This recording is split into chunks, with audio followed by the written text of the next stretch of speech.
சாப்பிட்டீங்களா? சாப்பிட்டேன். எப்படி சாப்பாடு? அருமையான சாப்பாடு. பந்தியில உட்கார்ந்து சாப்பிடும் போதே பக்கத்துல உட்கார்ந்து எப்படி சாப்பிடுறாருன்னு பார்த்தோம்னா அவர் குணம் என்னன்னு தெரிஞ்சுக்கலாம். ஓஹோ.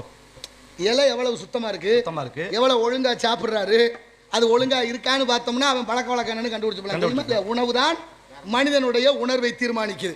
என்ன சாப்பிட்றோமோ அதுக்கு தகுந்த புத்தி வேலை செய்யும்ல.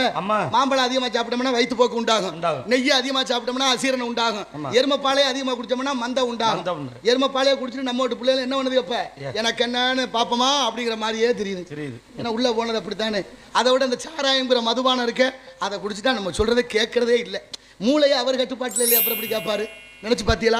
அப்போ உணவு மனிதனுடைய உணர்வை தீர்மானிக்குது என்றால் என்ன சாப்பிடணும் இருக்கு, எப்படி சாப்பிடணும்னு இருக்கு, இருக்கா இல்லையா?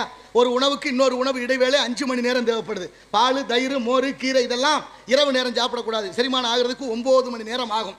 அப்போ உணவு ரொம்ப முக்கியமா இருக்கணும். உணவு மாறினதனுடைய விளைவுதான் அத்தனை பேர் நோய்வாய்ப்பட்டு கிடக்கிறோம். எல்லாம் மரபணு மாற்றப்பட்டு